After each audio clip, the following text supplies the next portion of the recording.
দিয়েছে দুবার হিন্দুকে আর বাকি সববার দিয়েছে মুসলমানকে।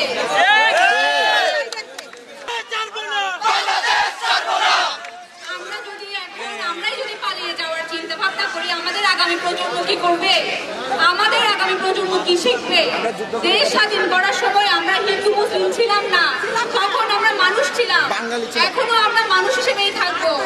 এই আজকে যে আমরা এখানে শহীদ মিনারে এসেছি বৃষ্টিতে ভিজে, এত মা বোন ভাই, এটা শুভময় নয়, এটা অনেক কষ্টের, এটা অনেক বেদনা, এটা বুঝতে হবে, এটা সবার জানতে হবে। আর কি বলে যে কোনো ধর্মে লেখা নেই যে অন্য ধর্মের উপর অত্যাচার করতে হবে। ভগবান একজন, হয়তো আমরা ভিন্নভাবে মানি, চাঁদ একটা সূর্য একটা, তাহলে ভগবানও একজন। মানুষের যদি ভগবান আল্লাহ যদি ভিন্ন হতো তাহলে রক্ত আলাদা আলাদা হতো।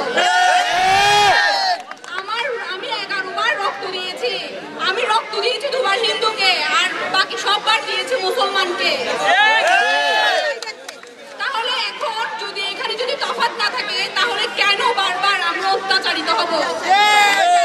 সকলের কাছে আমার অনুরোধ যে আমরা আজকে থেকে সংখ্যালঘু না, আমরা বাংলাদেশি, আমরা আর কখনো দেশ ছেড়ে পালাবার চিন্তা করব না।